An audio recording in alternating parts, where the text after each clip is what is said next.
The lads and back. The lads and back. What you been doing then? It's been a while, hasn't it? It's been a while since the last one. Yeah. We've just been so busy, haven't we? We haven't literally known which way to turn for the last month. Because in Pest Control, we tend to have like a quiet time, don't we? Well, we used to. We used to, but we don't particularly have a quiet time anymore because we're so chock-a-block. It is a little bit quieter, so we try and catch up on all the things that we wanted to do that we didn't have time to do the rest of the year. But that window is just getting shorter and smaller, and we're getting busier and busier. And yeah, we're really at an expansion point, aren't we? Yeah, usually we'd be saying now we're just getting into busy period, aren't we? But now we can say we're just getting into busier period. It's kind of got, it's like the workload is literally this week now doubled, hasn't it, with the start of the bee jobs, the bee removals, you know. Yeah, it's almost like usually, like in years gone by, we'd look forwards to like the first bee calls and stuff, but we've already got 10 jobs booked up, you know, from last year, because with the honeybees, it's a lot better for the bees and for the customer because it's cheaper to take them out in the spring, but we won't take them out until spring has sprung, because at that point of the year, they've eaten all the honey, basically, and there'll be about 2,000 bees in there. Whereas at the peak of the autumn, when they've got 70 or 100 litres of honey in there and 70,000, 100,000 bees, they're not very keen on letting go of that honey, you know, and they're very aggressive, and there's a lot of stuff to take out of a chimney or a wall. But in the spring, it's a lot easier for us to do that. So we kind of get people to take them in the spring. The bees are a lot happier because now they've got all summer long to go and collect pollen and make honey ready for the next year. So I think we're on the third one, aren't we? Didn't Ricky do the second or the third? Yeah, funny because we kind of want to. We usually wait until like the clocks go forward, don't we? Which was it this weekend? Last Sunday, just gone, and then Ricky sent me a message on our little group chat on WhatsApp, just saying, "Oh, can you just send me a list of all the jobs we've got booked in?" I was like, that one. And we were like, oh. Like, as you know, with obviously we've had tons more rain than we normally have. Does that change things or not at all? I don't really think so. I think sometimes it'll push rats into people's houses because rats living in the sewer, if the sewer gets flooded, then they tend to shoot out of places through the stress of it. And then they think, hold on a minute, I'm under someone's floorboards here, it's nice and dry, and I might live here and just travel back and forth and eat what I eat out the sewers. Yeah, because all our rat work as well, it's crazy, isn't it? We're all over the country sorting these rat problems out. Is there a lot to do with the pollution in the rivers and stuff like that as well, though? Because, I mean, there's been a few documentaries on where there's like effluent and that all over the footpaths where people are walking and that. Well, it does make you wonder, doesn't it? Because, you know, like we go out and we sort these rat problems out that no one else can seem to sort, and we go all over the country doing it. Say we do 2 of those a week, right? On average, we probably do a little bit more. But that's like 100 a year. And out of those, we've got 5 that have been problem jobs where we've had to go back to and tinker around and question ourselves and things like that. But 3 of those are where it's the water authority's job to come and fix what the problem is. Oh, I see. Okay, so sometimes you might not have a problem on your plumbing and your pipe work and your sewers underneath your house, but the main sewer, which is the water authority's problem to come and fix, which we all pay for, you know. And what we do in those situations, we'll give our customer the evidence, basically. Right, there's a brick missing in the main sewer. You can see the rats coming out of it. Here's the video from inside there. Give this to them when they come out. I bet you're popular, then, yeah. Well, they kind of Well, you know what the problem is? They don't Billy now makes you do it and nobody likes you. Oh, here they come. Yeah, that's right, because people want an easy life, though. You know, and it's just, they get paid the same to sit in their nice truck and say there's not a problem and can't find the hole. And then we have to say, well, what's that then? Because you can see the hole, because there's the video. I'm looking at the video right now and there's a massive hole. And you're saying you can't find it. Because he gets paid the same, whether he has to dig the pipe up and change it or say there's no problem. So that's the truth of the matter when it comes to the water authorities, and they're the same all over the country. And it makes you wonder, I mean, what a business to be in. they get paid for everything, don't they? When you think it through, God, because we pay our water rates, so that's to help them fix the bits that we ask them to fix. But if the problem's on your pipe work, well, you've got to pay it. So they get paid either way. But yet these companies, they're going out of business. Like Thames Water, I think, isn't it? It's in big problems, and there's another one somewhere else.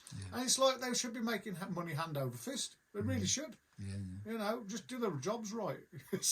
and the effluent thing is just a knock-on from that, isn't it? You can imagine if they're not going to fix a hole in a pipe, and we have to keep nagging them and say, look, there's the evidence, and they can't see it. Well, they don't want to see it, do they?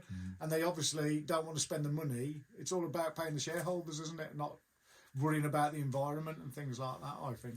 So are you able to plan in advance, or is it that busy that you just think, oh, we've got to go, we'll have to postpone that one? No, well, I'm kind of in charge of the diary. You know, if we ever lost that, oh my gosh, we're still on a paper diary, but really we should have both. But so I'm kind of planning. So I think we're about two weeks booked up now at least, dotted all around the country. Like Chris and his son Ricky go and do all the big rat jobs all around the UK. Ricardo seems to have ended up just doing all the bee removals by himself. So I don't know how happy he is about that. Pulling rank there. I think I get on his nerves when I go on the jobs. I think you do. Because I'm more of a rushing around, got to be doing things all the time. And with the bees, you can't rush it. Yeah. If it's going to take 10 hours, it's going to take 10 hours. There's nothing you can do to make them bees go any faster, really. But my kind of temperament, it doesn't suit that, so then I upset the bees, and then we both get stung. Yeah, but he seems to have got it down to a fine art. I mean, he did one the other day. It took him maybe 4 or 5 hours. That one this morning, which should have really taken all day. Okay, over the winter the bees had died out, hadn't they, because of the winter? But he still had to remove the comb and everything. Which was still a big job in itself, and then take a load of bricks out, remove all the comb, because if you don't do that, then they're going to get reinfested because of the smell of all the honey and everything in there. So it's still a big job. It didn't take them quite as long as it would have done if it was a live colony. So Ricky's kind of, he can kind of do somebody just to hand him things. That's what's useful on that job. Say if he's up a ladder, up some scaffolding or something, and he's like, oh, I've left that tool down there, back down the ladders and that. So if there was somebody there just to go, oh, mate, can you bring me that? That would make his job a hell of a lot easier, but can't really afford at this stage to pay someone just to hand him a spanner. Not that you'd use a spanner for a big room. There we go. I know nothing about. You have to be a spanner to do it, I think. Yeah, I'd be the worst person for that job. He'd be like, "Can you pass me that drill?" I'd come up with a ladder or something. Do you get? I mean, we get lots of work placements here. Do you get anybody ever contact you and say we've got from a school and say? We had your son. We did have my son, on work experience. He came in here, didn't he, for that episode? Really enjoyed it. He did. No. Thing is, though, with a job like ours, it's all insurance and stuff, isn't it? I mean, I had to jump through hoops with his school just to get him to come with me for a week because there's all these forms and everything I had to fill out, and I was like, well, I haven't really got that part of the insurance and all that kind of stuff. And in the end, I said to the school, look, he's my son. You know, I'm not going to send him up a ladder and stuff like that. I'm just going to get him to help me out with the easy stuff. And in the end, they went, okay. Yeah. If you get something that's a fair distance away, do you have to work in if you're going to stop overnight, or do you come back at any time of the day? We've just started doing that, actually, with the rat-free guarantees. We now send out like an introductory email as the first stage of the process. We've got 2 introductory emails. We've got one for within 3 hours and one for over 3 hours. And the over 3 hours one states that because it's X amount of time away, it's going to have to include a stopover fee because they can't drive for 4 hours, do a job which could take 10 hours and then drive back, for safety reasons. And they just don't want to do that. At the end of the day, why should they? So now, obviously, they did one last week. Where was it? Scarborough. There's a town. Scarborough. I said we turned up, and like every time we've ever been in a resort in England over the last couple of years, it's just been us there, even in the summer. We went to Rill last year, didn't we? God, I kept bigging it up. I was saying to Ricky, I was like, we'll have an all right Friday night out here, Rick. We got there, and it was like a ghost town, Rill was. But Scarborough, we pulled up there. I mean, this time of the year as well, it was rammed. We couldn't park, we couldn't do this, that and the other. And I said we was going to stop in the Grand Hotel. Well, funny enough, my mate who I have a cup of coffee with, he used to go a lot, and he went, and he was so disappointed. Really? Yeah, he said there was grass growing out the roof of this hotel and everything. He said, "Are we in right state?" It wouldn't surprise me because that's typically English thing, isn't it? You got these beautiful facades that the Victorians built on the outside, like that Grand Hotel. Yeah. But inside, a lot of these places, I can't speak specifically for that one. No. Because what happened there was, I pulled up in the van outside. I said, "Rick, go and see if we can get a room in there." And he went in, and he was in there for 2 seconds. I was just about to pull off, and he come straight back out. And I said, "What's going on here?" And he come out, and he went, "Dad, you'd be the youngest one in there. Never mind me." He stayed there. He said, "All I could see was blue rinses all over the place." But we ended up stopping there, and it's good to see a resort that was busy. But honestly, we struggled to find somewhere to stop. This time of the year, it was okay. It was just before Easter break and stuff, but.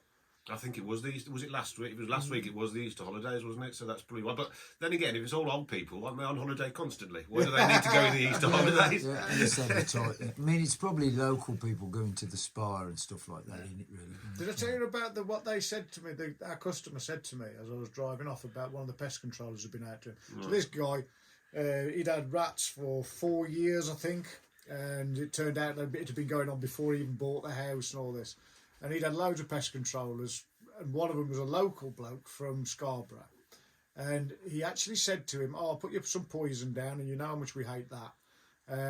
But he actually said to our customer now, he said, "You'll never get rid of rats." He says, "I've had them at my house now for 4 years, and I can't get rid of them." This is the controller. This is the pest controller. I was like, He's going to phone you. Well, let him. I hope he watches this, mate. I hope he watches this, because I'd love to have a chat with him. And do they take? I mean, obviously, then you work in your hotel fees, and do they? Have you noticed that they'll just say, "Well, you're okay if that's what you got to do. That's what you got to do." Well, you kind of have to, Yeah, don't they? yeah. We've got no choice at the end of the day. Like, I think we charge £500 for a stopover, but that's for 2 of us. Yeah. And don't forget, while we're driving, we can't do anything else. We can't earn any other money. While we're there, it's not just your hotels. 2 rooms, it's meal out, breakfast, everything like that. So it is what it is, isn't it? At the end of the day, I don't want to stop out. You know what I mean? It's like, I'd rather be back at home every night, but.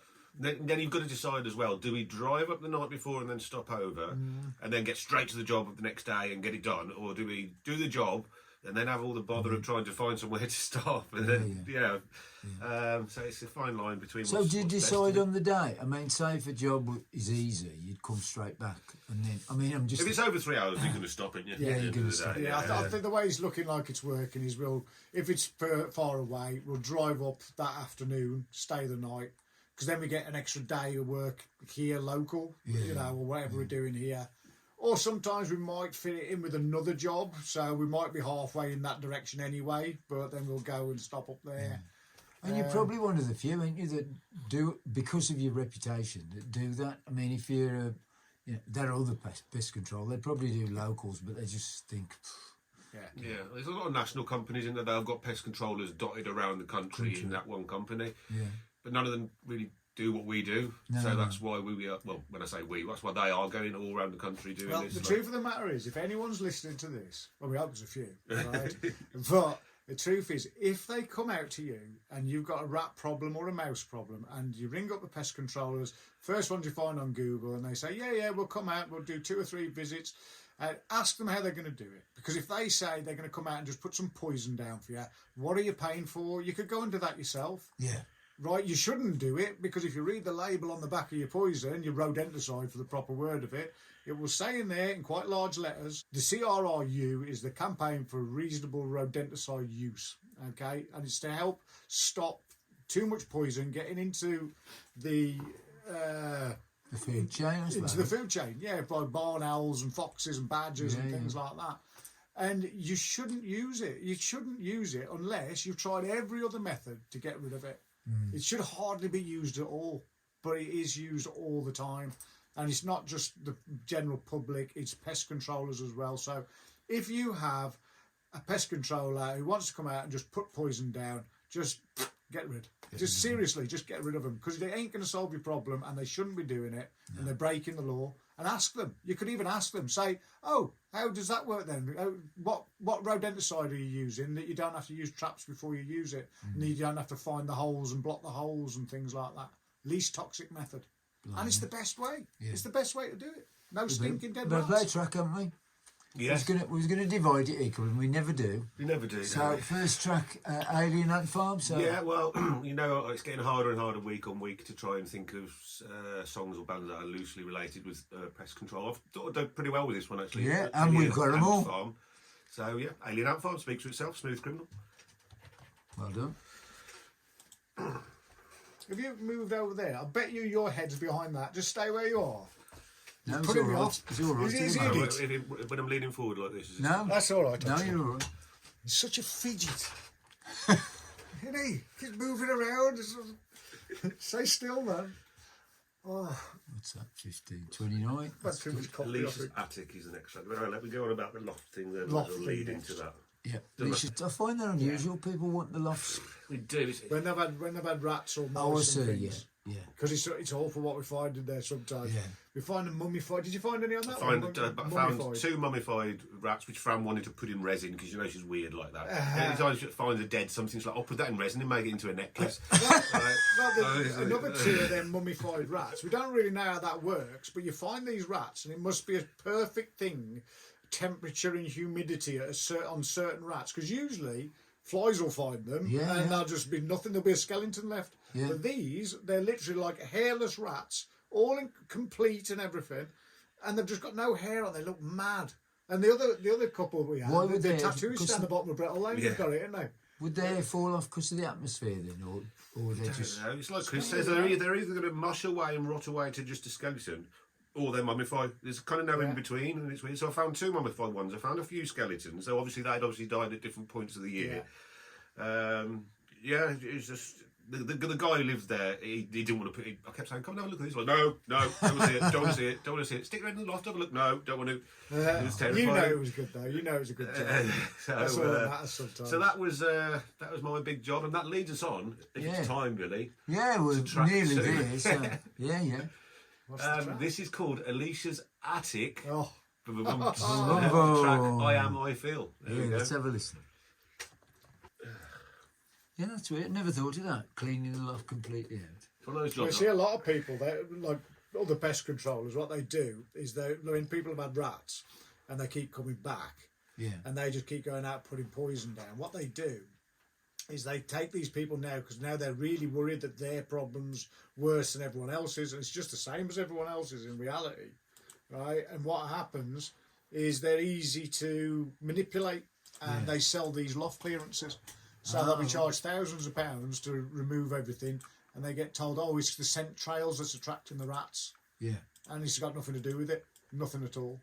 The only time we do it is when we know there's no more rats, and it's just to sanitise the loft. We and will make it a only nicer really place. do it where we've done the rat job. Yeah, because there's nothing worse than spending Unless all they're that money. adamant. Unless they're completely adamant. Yeah.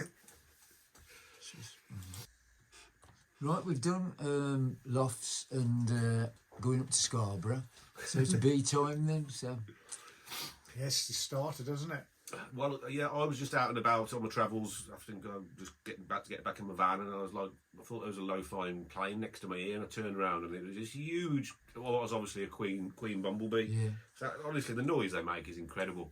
Beasts, Literally, when they're right next to you. You know, I was talked about before. I'm scared of pretty much anything with a sting in it. So that was me running off, screaming.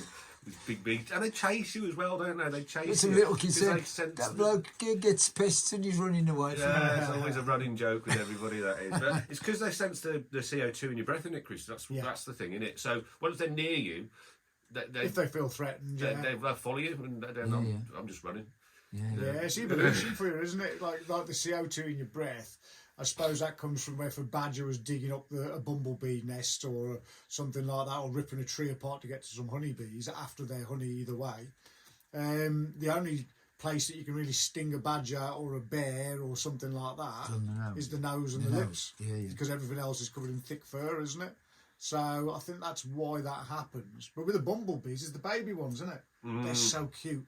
But they're really good at getting in your bee suit. They're lethal, aren't they? Yeah, they're so cute. They're literally, they grow from being a tiny little bee to a big bee, and they just get bigger and bigger. They don't like shed their skin and grow and molt like lots of insects. this is what I think. Anyway, I'm no absolute expert on bumblebees, but these little ones, and they make the same noise as the big bees, but they're like higher pitched. Mosquito or something. Yeah, almost. And they're so cute, but they've still got a sting. Really? And once they get inside your suit, they'll sting, unlike a honeybee. That just you have to leave a little tiny gap, like where you zip up your, the helmet part. The veil. That's it. You leave a little bit of gap for them. They will find it. A couple of times you've had one in there, haven't you? Yeah. And once you realise it's inside there, when you can see it, this side of the mesh, that's it. They ain't so cute then. They ain't so cute. But yeah, I mean, it's nearly getting to that time of the year. In fact, what happens first is we get mason bees. So there's loads of different species of these mason bees and similar bees, and they're solitary bees. So they have their own tiny little nest, and they bring up a little brood of 6 to 10 babies. And basically with those, there's no treatment. They're not going to sting you. They do have a sting, but their sting is so tiny that they can't actually get through your outer layer of your skin to where your nerves are. So if they stung you, you wouldn't know about it. That's how tiny the stings are. But we get inundated with calls with them in the next few weeks, don't we? And the truth is, what you need to do, if they're drilling their houses, their little homes, their little hives into the mortar in between the joints of your bricks. Yeah. Hence the name, is that? Yeah, the mortar bee. So if there's lots of them and they can get out of control, what you need to do, because they will take all that mortar out and the bricks over years will fall out, you know. What you need to do, though, is wait until they've done their season and then get new mortar done. So you get it all repointed with nice, firm, proper cement, not all sand. And then they won't be able to get there next year. So they let them run through their cycle. If you call us out, because what they'll be, it'll be the phone call when I love them calls. Wasps. All right, mate, I've got wasps. And it doesn't matter how many times you tell these people on the phone, they're not wasps, they're a bee. Yeah. Okay, well, them wasps. I'm telling you, I know a wasp when I see one. Right? And then you go out and they're never wasps. And it's always these bees. And, it's like, so now what we do is we take a bet with them. I say to them, don't we? We say, if we come out and they're wasps, I'll treat them for free. If not, you've got to pay us for the call out, which is the same as a wasp nest anyway. Yeah. And they're never a wasp nest, so it's a little gamble we usually win on. But then the bumblebees start, don't they? Bumblebees are getting harder and harder to know what to do with them year on year, isn't it? Yeah. Especially now you and Ricky are so busy. Because it used to be that we'd be like two of us, say that you've got these tree bumblebees going in and out of your loft from under a roof tile or a hole in the wall or wherever. Used to be two of us suited up, getting in the loft with a box, with a lid ready.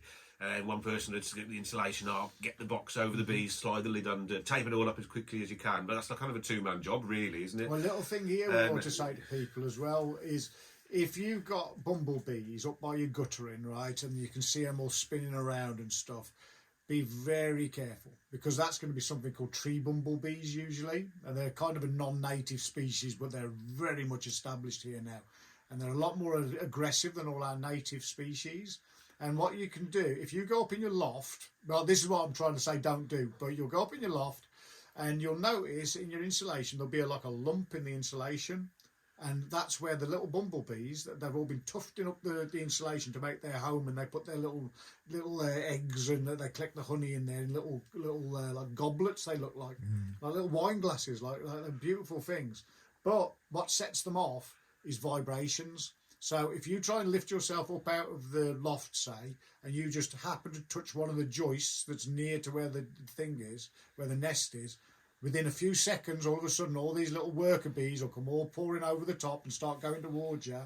And basically, they'll go for you. They'll properly go for you. Yeah. Right. So the thing is with those, you're just better off just leaving them to do up their cycle. Enjoy them there. They're not going to hassle you. Don't kick a football against the wall that I'm just above, because again the vibrations will set them off and they will come looking for you. But they'll do their natural thing. They'll live their life cycle, and that's it. Generally a couple of months, isn't it? They usually start May sort of time, so we're kind of getting there quite soon, I guess. The bird boxes, we will take the bird box. Bird boxes, for some reason they love a bird box, don't they? And that's something I can actually go and do myself, believe it or not. And I'm still terrified, so basically what we usually do is we suit up, shove one of those like a scouring sponge into the entrance hole when there's nothing in the entrance hole, as quick as you can, shove that in so it kind of blocks the hole. then tape over it, and then obviously unscrew the bird box, take it away. But you'll still have ones that are out foraging at the time, coming back to exactly where the bird box was, thinking, where the hell's my home gone? You know, and then that'll carry on for a couple of days. And then we take them up the farm, don't we? Take them up our bird farm with all the Well, rest what's of the thing? Is that to encouraging? You know that you see them for sale in various places, and even Discover You come in here make them. They're like bird boxes, but then they're like bamboo little tubes with holes in. Well, that's not bumblebees. That's solitary bees, like mason bees. Yeah. So, like I say, there's hundreds and hundreds, maybe 1,000 different types of solitary bee in the UK, and they'll like different types of holes. So different holes will be for. And like those mason bees, they literally look like you've got an 8mm drill bit, masonry drill bit, and gone up to the wall and gone into the wall. Perfectly circle. round circle, 8mm, perfect. But there's other ones that like to go in a stick. So, like in my garden every year, I get leaf cutter bees, and they're amazing little creatures. And you see them, they cut round certain leaves in the garden, and they hold it underneath their body, and then they take that back, and they almost make like a cigar. So that's what it looks like. If you used to pull one apart, you think, oh, it's like a little cigar. This is like layered on layers and layers, and there's loads of different ones. There's ones as well that you see like in people's lawns where they're just drilling holes into the lawns, aren't they? What type of that? I can't think what they're called.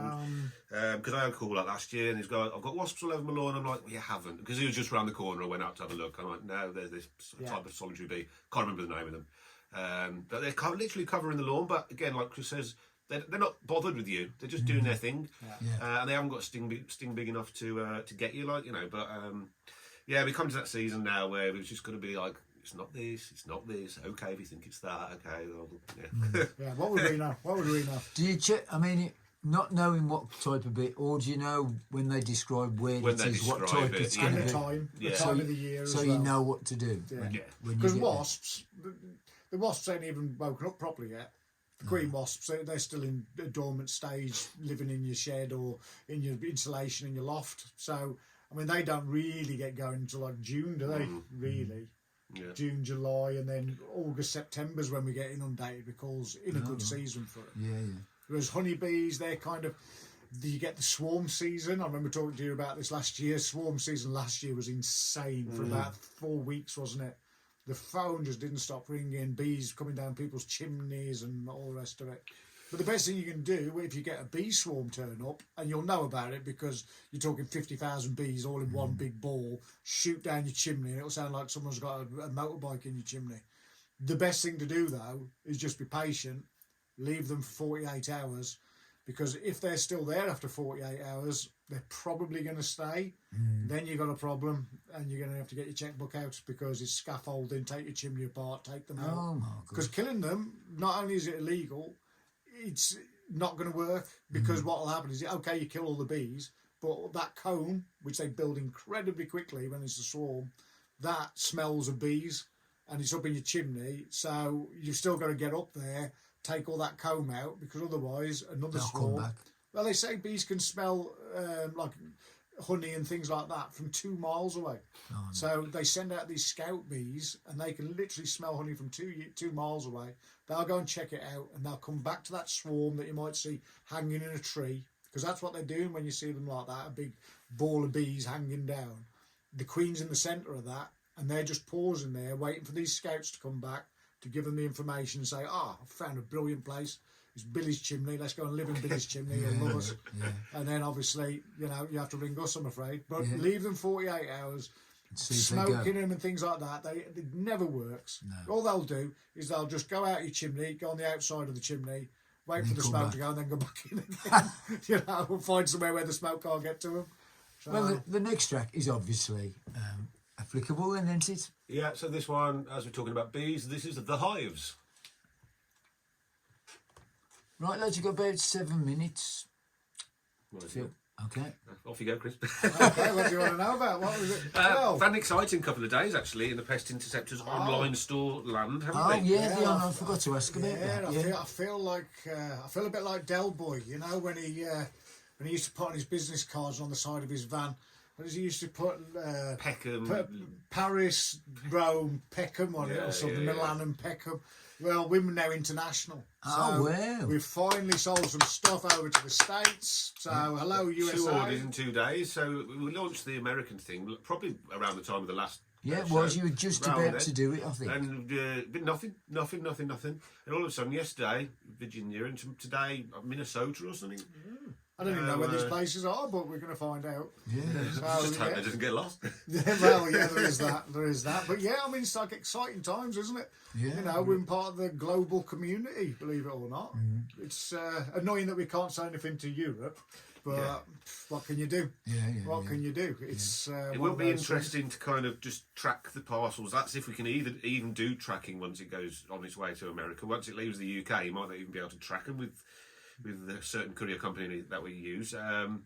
So we'll see. But like you said earlier, it'd be nice to put like a little tracker in a box or something, you know. Just to see it, just to watch it whirring its way across the world. Watch it on your phone going across the Atlantic. Like, I suppose as the more you get as well, you can almost pinpoint if there's an area of the States that particularly orders from you, couldn't you? Well, the analytics kind of tell us that to a degree, don't they? I think. But it will be interesting to see. Analytics are brilliant if you've got enough data going into the analytics. It's like when you first start up like a YouTube channel or you start up an Instagram and things, you're looking at it and you're really into the analytics, but really what you're looking at 1,000 people, that doesn't give you anything really. No. When you've got 1 million people watching your stuff. Oh, did I tell you? I forgot to tell you. You know, you've been going on for. When are we going to hit the 60 million views? Well, we're on 61 million views. No, we'd hit 60 million a while ago. It was 61 we were after. Oh, was it? Yeah. There's me with my maths problems. Is it Central America or have you done Canada, North America? We've got Canada as well, haven't we? I think Canada and North America we're doing. You're doing, because Central America, as me and Ricky went there, didn't we, on our holidays? I don't think that's the market for us. Because what about South America?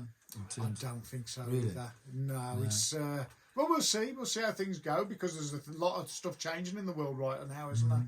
You know, and who knows, Brazil and places like that might become wealthy enough to be able to import stuff from us at the right price. Who knows? Depends on exchange rates and things like that, I guess. Oh, I suppose I'm really no expert with it yet. We will be. Give us another year. And I suppose you've also got to weigh up how efficient your courier is. It'll be a good test these first couple of orders, really, just to see. Because it says on our dashboard, on our Shopify thing, it says like, tracking added, in transit, blah blah blah. It would be interesting just to check. Been delivered. Look. It's a proud day really for the Pest Interceptors. And it's authenticity, isn't it? Because we won't sell anything that we don't use. Yeah. So if it doesn't work, we won't sell it. Yeah. And believe me, we've probably tried it. So that's the whole premise of what we sell, is what we know works. Because we're all sick and tired of it going on Amazon and things like that. You buy this, turns up, it's absolute tripe and rubbish and goes into landfill and all that. We don't want to be part of that as a business. It's not with our business ethics. We want something that works for the right reasons, and we want our customers to be happy. And I think a lot of businesses are losing that now. It's all just about turnover and take the money and quick hits, isn't it? Are you always on the lookout for like a new product that you think, well, this might work, and then you go out and test it and see if it's like we've had a few companies sending us various cameras and stuff saying, can you try this, and we'll go out and use it. Maybe we'll use it first before we make a video of it just to see, and then if it works well, we'll make an actual video of it, and say, this is brilliant, it's from this company, there's the link to them, here's where you can buy it, etc. So it works pretty well. It's been an interesting curve, hasn't it, the whole Shopify and YouTube now, and we're nearly on Amazon ourselves now. That'll be, hopefully next time we speak to you, we've just sold our first stuff on Amazon. That's been set up as we speak, so we'll see. We'll be truly global by then, maybe. Apart from Europe, we sell anywhere in the world apart from Europe. Can't do it on your doorstep. You can't do it on your doorstep. No. Hopefully. Well, we've got about a minute. We better tell them where they can check you out, what they can do, and stuff like that. If they want to find out more. If they're interested in the bees, you can always get over to our other channel, which is called Hems's Holistic Honey.